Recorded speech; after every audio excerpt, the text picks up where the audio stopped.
wa Tanzania. Kwa majina naitwa Bwana Ahmed Kombo. Ni mwanaharakati huru nchini Tanzania, mwanaharakati mzalendo, sio mwanaharakati uchwara. Niko na ndugu yangu Joseph Yona Wachalize, na yeye pia ni mwanaharakati huru, tena mwanaharakati mzalendo. Jamani, muda mrefu mmejiuliza sana, kwa nini hatujajitokeza? Kwa nini hatujazungumza? Sio kila jambo ni la kuzungumzwa, sio kila jambo ni la kusemwa. Mambo mengine funika kombe mwanaharamu apite, nikiwa na maana kuu moja. Au jambo jingine, kukaa kimya ni bora kuliko kuzungumza. Leo hii tumekuja hapa kwa taswira ama kwa sura nyingine kabisa, sura ambayo wengi wenu hamjatuzoea tukija na sura hiyo. Tumeona siku kadhaa zilizopita, tumeona taasisi nyingi sana za kiimani zimeweza kuzungumza, kila aina ya taasisi zimeweza kuzungumza. Hii ndio nchi yenye uhuru wa kuzungumza. Ukisema Tanzania watu hawana uhuru wa kuzungumza, sio kweli. Ndio maana kila taasisi imeweza kupata nafasi kutoa mawazo yake, kuzungumza. Kila mwananchi ameweza kuzungumza analojisikia yeye kuzungumza. Sisi tumekuja baada ya kuona kilichotokea mnamo siku ya tarehe 29, au sio? Siku ambayo ni siku ya uchaguzi. Tumeliona na ni kitu ambacho hatutaki kukizungumzia kabisa, kwa sababu ni kitu ambacho kinatonesha nafsi za Watanzania wengi, na serikali yake pia inatoneshwa. Ushanifahamu? Kwa sababu unapomzungumzia Mtanzania ina maana umeizungumza serikali ya Tanzania. Aliyeumia si Mtanzania peke yake, hata serikali ya Tanzania ina uchungu, imeumia. Ndio maana sisi kama wazalendo, wanaharakati, hatutaki tena lijitokeze. Sababu gani kubwa zilizopelekea mpaka jambo hili lijitokeze? Kwa ufupi sana, mimi bwana kukana karatasi huwa siwezi. Nimejaribu kunoti lakini siwezi. Naweka pembeni kwanza niwaambie kwanza, afu nitakuja kwenye karatasi. Ushanifahamu? Kilichojitokeza mnamo tarehe 29, na ndicho watu wanachotaka wakifanye mnamo Disemba 9. Ni mtu mmoja tu, taasisi moja tu ndio vurugu zote mzozoziona hizi. Taasisi yenyewe inaitwa Ford Foundation. Mtakuja kunielewa tu kwa nini nimezungumza hivyo. Taasisi yenyewe inaitwa Ford Foundation. Sasa kabla sijafika kwenye Ford Foundation, tujue lengo na makusudio hasa ni nini? Lengo na makusudio ni kuiumbisha nchi yetu ya Tanzania. Lengo na makusudio ni kuyumbishwa wewe ndugu yangu unayetamani kwenda kuandamana. Watu wameandaa mkakati special mataifa ya nje, wakishirikiana na wala pesa za haramu ambao ni wanaharakati uchwara. Nawaambia ukweli, wanashirikiana na hiyo taasisi niliyoitaja kuhakikisha maisha yako wewe ikiwezekana uyumbishwe kabisa kimaisha. Ndicho kinachofanyika hivi sasa. Sio harakati wanazopiga Samia hawamtaki, sio kweli. Hiyo kusema Samia hawamtaki, CCM hawaitaki, hiyo sio hoja. Nawaambieni ukweli. Hoja kubwa iliyokuwepo hapa, wanawaza ni namna gani nchi ya Tanzania itaweza kudondoka kiuchumi. Ni namna gani nchi ya Tanzania itaendelea kubaki kuwa maskini. Nizungumze hivi, hii ni vita ya kiuchumi. Ushanifahamu? Ndio maana tukiangalia yale maandamano aliyosema ni maandamano, sisi wengine tunasema zilikuwa ni vurugu, kwa sababu sheria ya maandamano lazima ubebe ujumbe. Sheria ya maandamano haikuruhusu kufanya vurugu, kwa sababu unapokuwa na maandamano hutaki kufanya vurugu. Ushanifahamu? Ukijiuliza siku ile kilichotokea ni nini?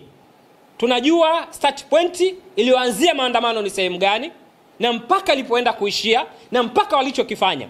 Tuambieni kwa sisi wa Tanzania ambao tumelizoea taifa letu, katika miaka yote ya maandamano, je, haya maandamano yameshawahi kufanyika?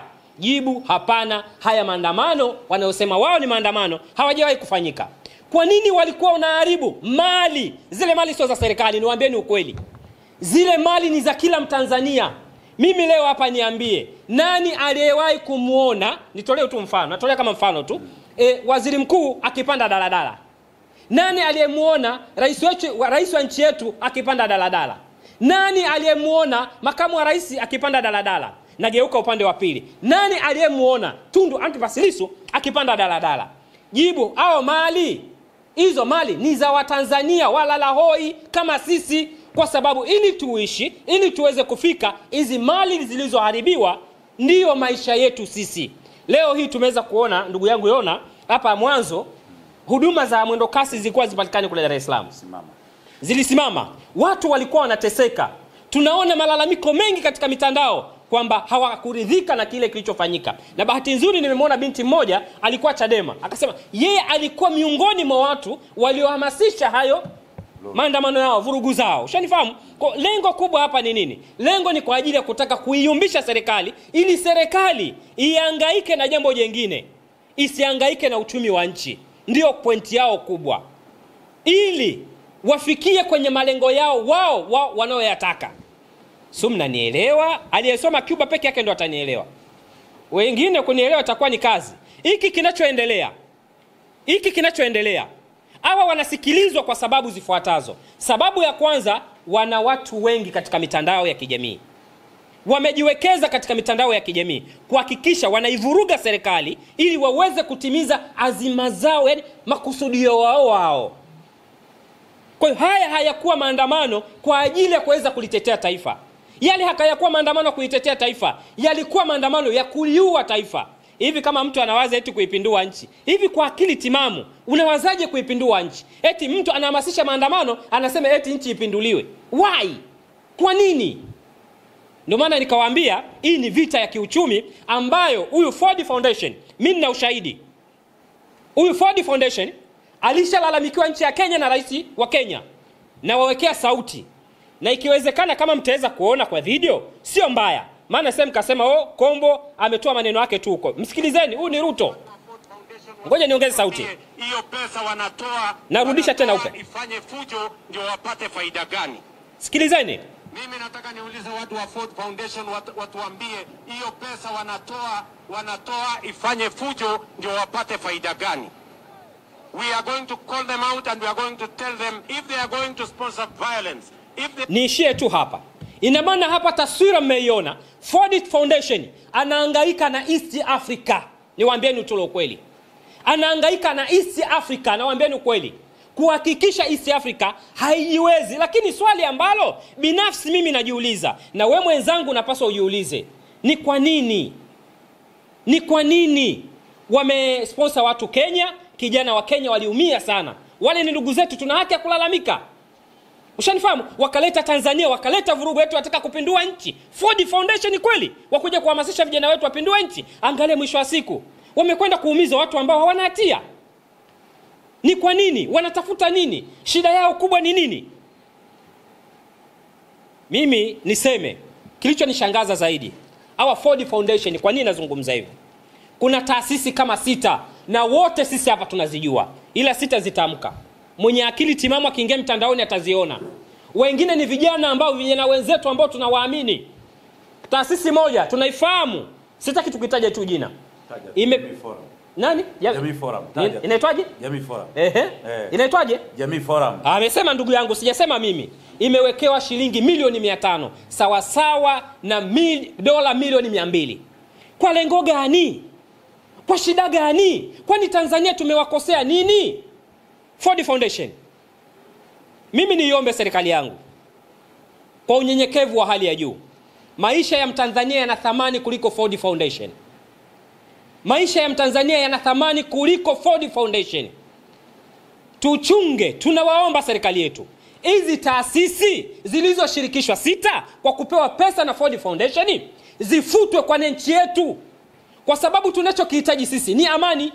Tunachokihitaji sisi ni utulivu wa nchi.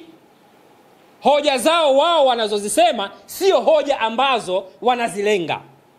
Wamezungumza madhaifu mengi ya Chama cha Mapinduzi, wamezungumza madhaifu mengi ya serikali. Kwani serikali inaendeshwa na binadamu? Binadamu hawezi kuwa mkamilifu kwa 100%. Sheria itakuwa imtaka awe mkamilifu, lakini mtu akashindwa kuja kufanya vile inavyotakiwa. Kinachotakiwa ni kitu gani? Kinachotakiwa utaratibu uweze kufuatwa. Kwa mimi ninachojaribu kusema, ninachoiomba serikali, hii Jamii Forum uliyotaja ndugu yangu ifungiwe Tanzania. Na nchi yetu iwe na utaratibu, tusiingiliwe na kila mtu. Yaani mtu kashashiba huko, kashapewa pesa za hizo, ni pesa za haramu, kwa sababu ni pesa zinazokuja kuwaumiza vijana. Ushanifahamu? Mimi kama kijana naumizwa na nimeumia, ndio maana nilikaa muda mrefu nikiwa nalia. Alafu hoja zao za msingi wanasema wale machawa wa viongozi wa CCM, viongozi wa serikali, haya maandamano ya kesho kutwa wanasema kwamba wanakuja kuwadhuru wao. Alafu hapo wanawaza eti kwenda kuharibu tena miundombinu.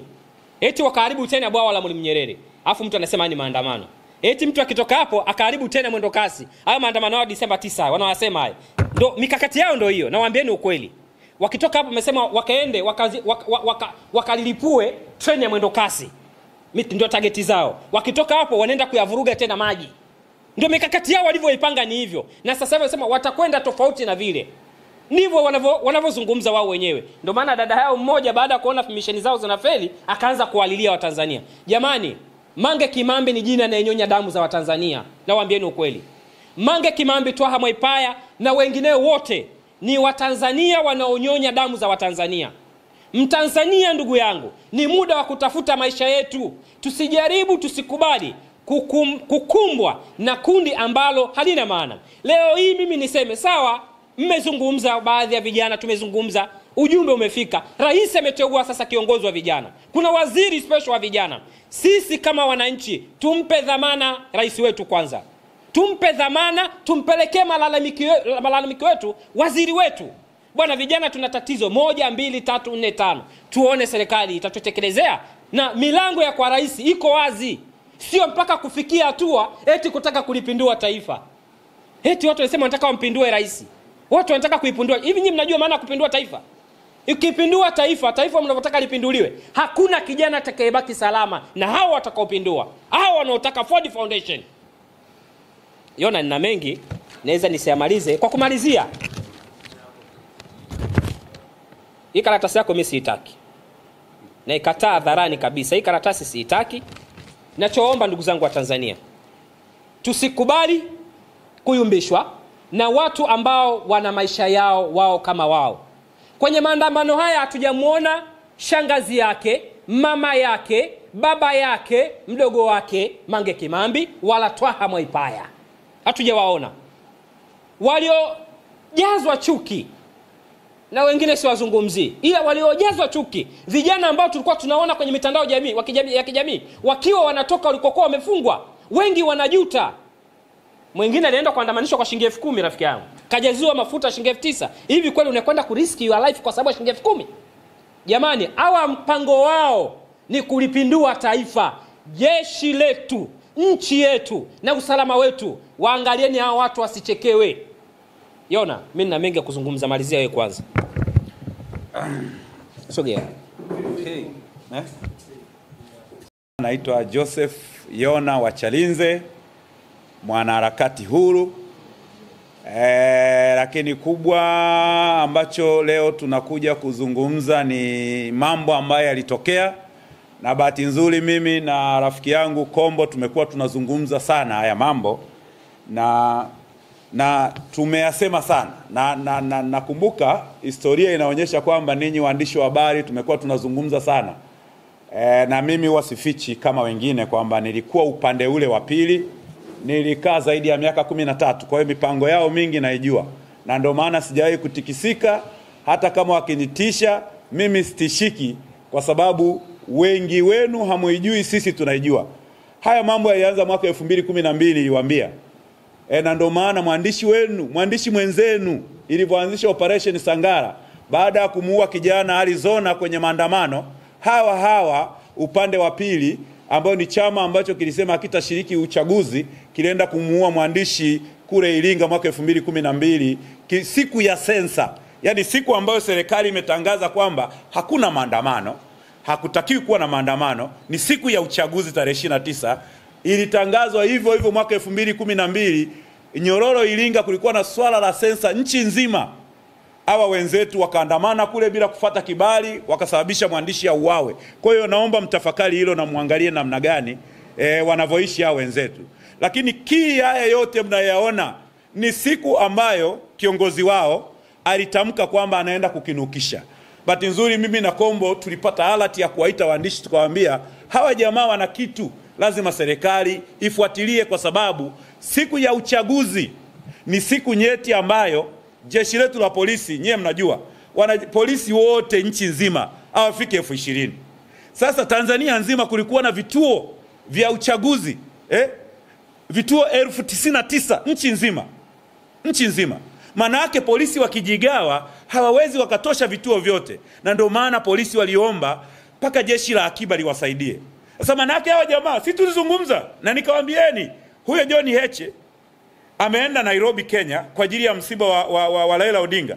Nikamwambia polisi, muweni makini, nyuma aliondoka Nairobi Kenya akapeleka familia yake, ameenda kuchukua vijana wa Nairobi Kenya pale nyumbani. Sisi Msoma, mimi na uwezo wa kwenda Kenya pale, nikavuka mpakani, nikaenda nikafanya mambo yangu, nikarudi. Ni utaratibu wa kawaida, huwezi kufunga mpaka. Na ndio maana ustaarabu wetu sisi wa Tanzania lazima sasa hivi tuwe makini sana, turudishe ule utaratibu wa wazee wetu. Mjumbe wa nyumba 10, mwenyekiti wa serikali ya mtaa apewe mamlaka ni mtu gani amekuja nyumba hiyo, ili haya mambo yasije kutokea tena. Kwa hiyo maandamano, ninyi najua wengi wanauliza maandamano ni haki. Maandamano ni haki ya kila mtu, na tuliona wanazunguka hapa juzi tu. Upendo wa Dr. Samia alikuta kuna watu wako nje ya nchi, akawafuata, jamani njoni tufanye siasa kwa nia njema kabisa. Mama wa watu wamekuja wamefanya siasa, wakaomba vibali, wakaandamana mpaka mvua ikawanyeshea na polisi wetu. Kwa hiyo maandamano ni ruksa, lakini maandamano ni serikali ambayo ina control, inakwambia leo tuna uchaguzi. Wewe unalazimisha kwa sababu umetoa vijana Kenya na una jambo lako umewasambaza majiji yote. Wamekuja kusababisha kutumizia miundombinu yetu na mambo yanaenda. Lakini kubwa ambalo Watanzania wanatakiwa wajue leo, wenzetu wanasema haki. Nimemsikiliza sana Shehe Mkuu, na sasa hivi amekuwa kama nini wangu, modo wangu, mufti mkuu. Mzee yule Zuberi nafikiri amekuwa kwa kweli kipenzi changu, kwa sababu yeye muda wote akiita waandishi wa habari ni amani ya nchi yetu. Yaani anatamani kuna nani yao wanaiombea amani nchi yetu. Lakini kuna wengine hapa tumekuwa tunazungumzia haki. Sasa Tanzania tuna haki ya kuabudu, tuna haki ya kuswali na kusali, tuna haki ya kununua, tuna haki ya kusoma, tuna haki ya kuoa, kila haki ipo. Tuna haki ya kula chips kavu 1500, tuna haki ya kula chips mayai 2000. Ndio nchi pekee. Leo wanasema haki, lazima tuwaulize ni haki gani hiyo ambayo wanaitaka? Inawezekana kuna haki sisi hatuijui wa Tanzania, lazima tujiulize. Na ndio maana tulimuona David McAllister akiwa anaongea katikati ya bunge la Ulaya, ambaye limekuwa likimkatalia mawazo yake ya kuifungia misaada Tanzania. Lakini kubwa ambalo nataka kuzungumza ni nini? Ndugu zangu waandishi wa habari, Dr. Samia ameingia madarakani, amekuta shamba la bibi bandari yetu pale. Shamba la bibi, mimi nasema kwa sababu mimi nilikuwa naishi na watu. Mtu anaondoka leo asubuhi, anaenda jioni, akirudi ana milioni 50, ana milioni 20, ana milioni 10. Wapigaji walikuwa wengi, lakini kulikuwa na fursa nyingi ambazo kodi zimekatwa. Watu wengi wanachukua bidhaa bila kodi pale bandarini. Kwa Dr. Samia akasema hapana, serikali haiwezi kuendesha biashara, na ndio maana akaondoa mambo ya serikali kuendesha biashara, kwa sababu kuandika kwingi, kuomba hela kwingi, akaamua kuipa DP World. Leo Watanzania tunashuhudia sisi serikali ya Tanzania tumetoka mapato ndani ya bandari bilioni 900 kwa mwezi mpaka shilingi trilioni 1.8, mara 2. Dr. Samia huyu amekuta pale bandari sisi tunapokea tani 21 milioni. Leo Tanzania tunapokea zaidi ya tani 31. Manake ni nini? Tumempata rais ambaye leo hii miradi yetu na mambo ambayo Mwenyezi Mungu ametupatia yaweze kutuingizia kipato bilioni 900 mpaka trilioni 1.8, mara 2 yake, tani 21 mpaka tani 31. Manake huyu mama ana upendo na taifa hili, na ndio maana ameweza kuanza kulipa mikopo ambayo tumekopa nje ya nchi. Sasa hao wenzetu wanataka nini? Wenzetu hao wameona wivu wa miradi hii, na ndio maana Dr. Samia baada ya kuitoa SGR kutoka hapa kwenda Dodoma, Dr. Samia akawaagiza viongozi wa serikali wahakikishe wanasaini mkataba kutoka Dodoma kwenda Makotopora. Watoe kipande cha kutoka Makotopora wakasaini kwenda Mwanza kupitia hapa wapi pale. Wakasaini mikataba hiyo, lakini akatoa vipande vya kutoka Tabora kuelekea Kigoma, kipande cha kutoka Kigoma paka kwenda nje ya nchi. Sasa hivi wanasaini Burundi. Lakini Dr. Samia bado akasema hapana, kuna Musoma pale tuna vitu vingi ambavyo vinatakiwa kufanyika. Akaanzisha reli ya kutoka Tanga kwenda Arusha na kwenda paka wapi? Kwenda paka Musoma. Lazima Watanzania tuanze kujiuliza haya mambo yote ambayo huyu mama ndio rais wa kwanza kuleta mradi wa megawatts 2115 wa umeme bora Nyerere, rais wa kwanza kumaliza kujenga SGR, rais wa kwanza kupeleka bandari kavu pale Kibaha Ikwara kwa ajili ya kutoka magari yatoke kuanzia bandarini pale kwenye gati kwenda pale kupeleka mizigo ili kuondoa foleni ya Watanzania hii. Leo huyu ndio rais anatafutwa. Kwa nini? Ni kwa sababu ya wivu wa rasilimali zetu. Lakini wale wenzetu wa Ruvuma Songea pale, mtajua kwamba kuna uranium. Tumesaini mkataba na Warusi uranium zaidi ya dola bilioni 1.2. Tumesaini mkataba juzi na Warusi. Manake ni nini? Hawa wenzetu wazungu wanajua kwamba kwa nini amesaini na Mrusi, na ninyi mnatakiwa mjiongeze. Dr. Samia anachokifanya, niwape mfano. Siku moja niliwahi kwenda Kariakoo, wala stani. Nilipofika pale Kariakoo bana, tukao tunafanya biashara. Bosi wangu alinipeleka pale. Nilipofika maduka fulani ya kwanza, wakani njoo, sasa tunafanya biashara hapa. Sasa naambia hii ni mradi wa kwenda supermarket jameni. Tena tufanye biashara ya wapi? Lakini nilivyoingia maduka fulani ya Wahindi na Warabu, yani wale jamaa wamekupangilia afu mwisho wa siku wakanipa discount. Kwa hiyo ndio maana leo Dr. Samia anaangalia mataifa ambayo yana uwezo wa kufanya biashara na kuliingizia taifa letu kipato. Na ndio maana leo Dr. Samia alivyotamka tu naenda kusaini mkataba wa mwendokasi. Mwendokasi usiendeshwe na serikali, kwa sababu kila siku mkurugenzi toa weka mwingine, toa weka mwingine. Tunahitaji mwendokasi uendeshe na sekta binafsi ili Watanzania wapate ladha ya mwendokasi.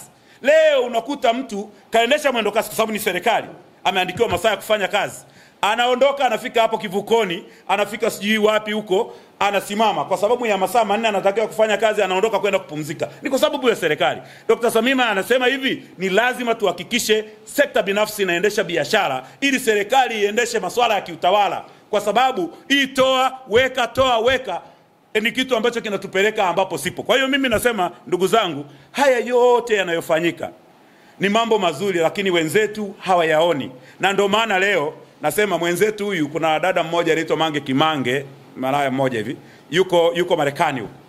Yule dada ambaye analipwa na Ford Foundation, mwenzangu ameshataja hapa. Yule dada unashangaa, yani watu wameuawa. Hawa wachache wangapi? Watu wamepoteza miundombinu, watu wameharibu mali. Alafu yule dada anajidai kulia. Yani maana yake ni nini? Mimi namfananisha na watu fulani ambao wanalipwa kwenye misiba. Mnafahamu kuna watu wanalipwa kwenye misiba? Yani huyu Mange ameanza kulipwa muda mrefu sana kwa ajili ya kuchafua taifa letu. Na amefanikiwa na hajafanikiwa tutajua sisi wa Tanzania. Dada anaanza katikati ya msiba na katikati ya kuhakikisha tunahangaika na rasilimali zetu, anatoa machozi. Manake huyu pesa anazolipwa ni za kutoa machozi. Yani kama watu ambao wanalipwa pesa kwa ajili ya kwenda kulia misibani. Ni kitu cha hatari mno. Kwa Watanzania lazima watafakari. Mimi niwaambie mfano mmoja, acha na Mange huyu ambaye anajiiliza, analia, anaonekana analia, kumbe analilia pesa chafu. Pesa chafu ndio anajidai yeye ni msamaria mwema kwa Watanzania ambao wameumiza watu wao. Leo ndugu zangu, unaenda kuna mtu mmoja wamesingizia mali hii ni ya Ridhiwani. Hivi kweli mimi nimefanya kazi kwenye industry ya mafuta. Najua Ali Edha Awadh ndio mmiliki wa Lake Oil. Ali Edha Awadh, anaitwa Ali Edha Awadh. Mimi nimefanya industry ya mafuta hii. Huyu Mtanzania huyu, mimi nasemaga ujue kuna watu wanafanya biashara. Lakini moja wa Tanzania pekee wanaopenda wa Tanzania zaidi ni Ali Edha Awadh. Namsema mbele yenu, mmiliki wa Lake Oil. Kwa sababu Mtanzania huyu ameajiri watu paka Zambia. Wa Tanzania amewapeleka. Anaamini wa Tanzania, tena wengine Wachaga, wengine watu wa Morogoro, ameajiri paka Rwanda.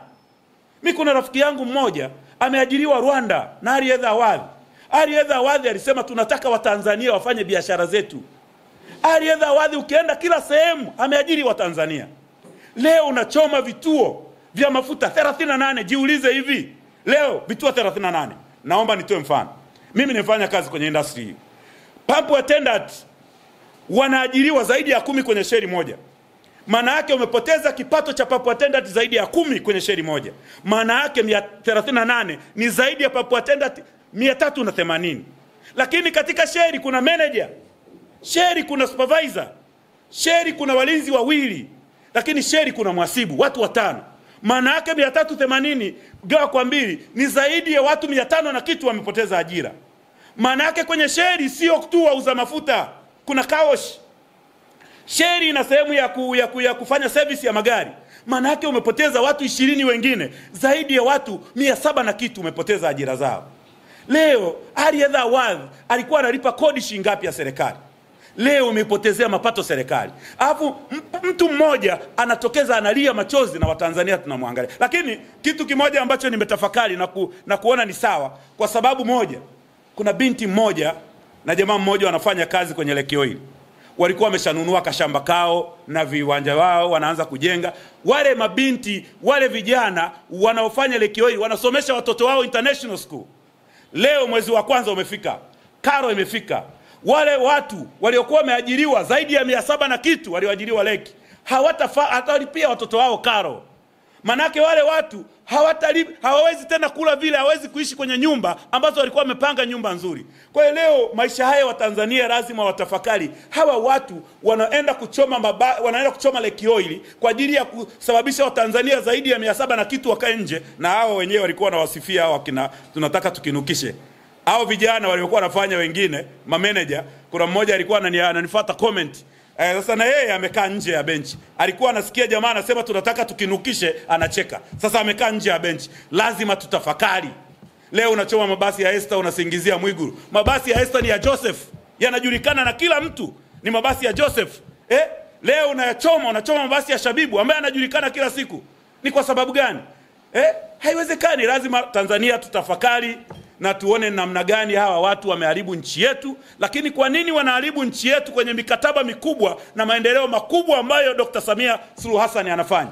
Na ndio maana siku moja niliwaambia kwamba kuna mtu mmoja anaitwa Joseph Stephen hapa, aliyekuwa waziri mkuu wa Canada, ambaye amehudumu kuanzia mwaka 2005 mpaka 2010 na kitu. Joseph Stephen hapa ndiye amemchukua Lema akampa familia yake Canada pale, amempa nyumba pale. Joseph Stephen hapa ndio mwenyekiti wa IDU, International Democratic Union. Joseph Stephen hapa ndiye rafiki yake mkubwa ni Tundu Lissu aliyoko gerezani. Sasa aliyekuwa makamu wake ndio mwenyekiti wa bunge la Ulaya, David McAllister. Yule David McAllister mnayemuona yule ni best friend wa jamaa. Yule David McAllister ameanza muda mrefu sana kuitafuta Tanzania. Bunge la Ulaya, na ninyi waandishi muelewe, mnawaambia wa Tanzania kwamba bunge la Ulaya sio Ulaya nzima. Bunge la Ulaya lina wanachama 27 kati ya Ulaya nzima 44. Hata Uingereza haiko bunge la Ulaya. Bunge la Ulaya, wale bunge la Ulaya wana kitu chao kinaitwa IDU, International Democratic Union. Hii International Democratic Union, kama kuna waandishi wazee watajua hapa, wile ni watu ambao wana muunganiko wa vyama vya mlengo wakati kulia, ambavyo hivi vyama vyote wengi wanavijua. Achana na wakatikati wa rebeleli, hawa wa mwendo wakati kulia ni sawasawa na, nikisema hili mtanielewa, wa Kristo. Na ndio maana yule David McAllister ni mwanachama wa Christian Democratic Union ya Ujerumani, ilikuwa ya Angela Merkel. Sasa hivi wampata ushindi mdogo sana pale. Amekuwa ni popular chancellor. Na wale wenzetu wanaochagua kura ni 500 tu. Hawachagui nchi nzima. Kwa hiyo yule David McAllister yule rafiki ya muhaini yule ambaye amewekwa gerezani yule, ameanza kuitafuta muda mrefu Tanzania. Sasa ameipata. Lakini naomba niwaambie wa Tanzania, bajeti ya Tanzania ni trilioni 56. Bajeti wanaotoa bunge la Ulaya kwa ajili ya kusaidia mambo yetu ni bilioni 400. Maana yake ni 0.7%. Maana yake kwenye bajeti yetu haiwezi kutuathiri, kwa sababu sisi tuna uwezo wa kukusanya zaidi ya trilioni 1.8 bandarini hapo. Lakini linaloenda kuathiri ni nini sasa? Ambacho sasa ndio serikali inazungumza nao. Wanaenda kuathirika watu wa kawaida, development partner. Sawa? Wadau wa maendeleo huku chini ambazo wengi mnaita NGOs. Wale ndio wanaenda kutikiswa. Tuseme ukweli. Development partner. Na ndio maana natamani sana waziri wetu wa mambo ya nje aendelee kupambana nao. Hizi bilioni 400 haina shida kwetu, kwenye bajeti haitaathiri. Lakini development partner ni watu wa kawaida huku wanajenga nyumba zao, wanaishi maisha yao kwa sababu ya hivi hela, kwa sababu ya kuendesha NGOs. Ukienda ukanda ule wa pwani, kwetu huku pwani, wanatoa mizinga ya nyuki, wanatoa vinani vya kuoka mikate. Maana yake hao ni development partners, wanasaidia NGOs na vikundi vya watu wetu wa kawaida ambao hawajasoma. Kwa hiyo ndio maana nashukuru waziri wetu anapoendelea kupambana nao ili kuhakikisha sasa tunawarudisha ili waendelee kufanya kazi. Lakini na wenyewe wametoa hoja, lakini sio hoja ya kuifungia. Sasa wao jamaa zetu, ukienda kuna vijana wadogo sana ambao mimi nawajua, nyewe mnawajua. Yaani mtoto mdogo ambaye tunajua ametoka familia yatima. Tunamjua maisha yake alikuwa na maisha magumu. Leo akina Hilda Newton, maskini wa Mungu.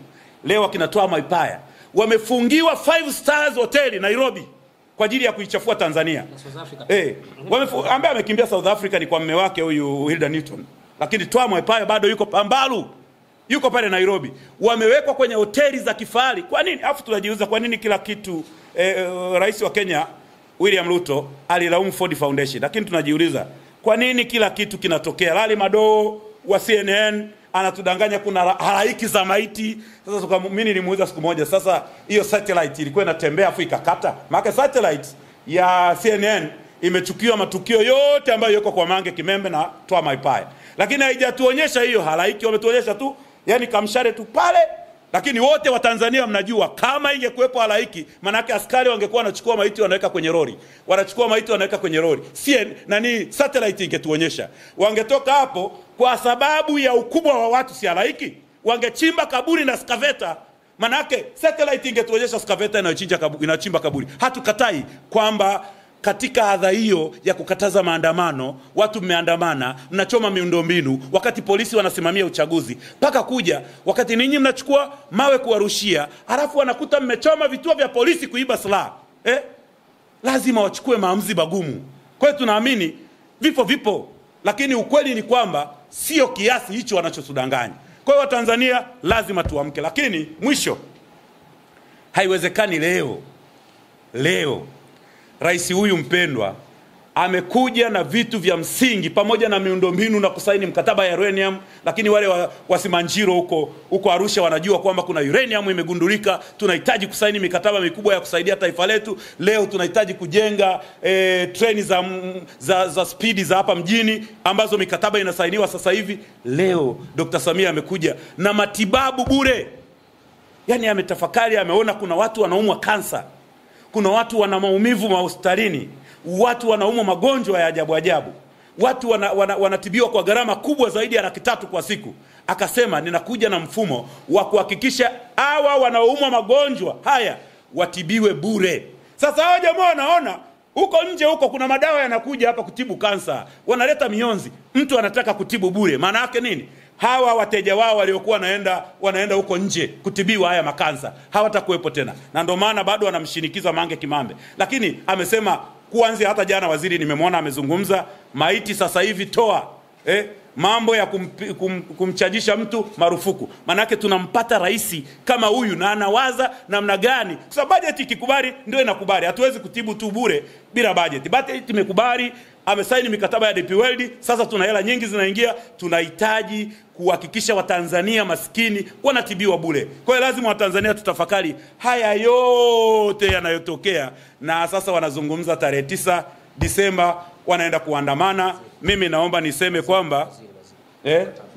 niseme kwamba waziri wetu wa mambo ya ndani Simbachawene jana nimemuona kwenye Nyama Choma amezungumza kwamba maandamano hayatakuwepo na watahakikisha hakutakuwepo. Kwanza hizo sio maandamano, hiyo ni vurugu. Lakini mimi namuomba waziri aendelee kupambana na hawa watu vijana waliochukuliwa nchi za nje, na endelea kutoa kodi wakiwazuia haya watu wanaotoka nje ya nchi kuja kuhakikisha wanawafidi wa Tanzania uongo, kutuvuruga. Wakiwamaliza hawa, naamini nchi yetu itaendelea kuwa ya amani na utulivu, na wataendelea kumlinda rais wetu mpendwa Dr. Samia Suluhu Hassan. Lakini mwisho mumfikishieni mufti mkuu kwamba anaendelea kumpa maua yake, kwa sababu anatamani amani ya Watanzania. Asanteni sana na Mungu awabariki.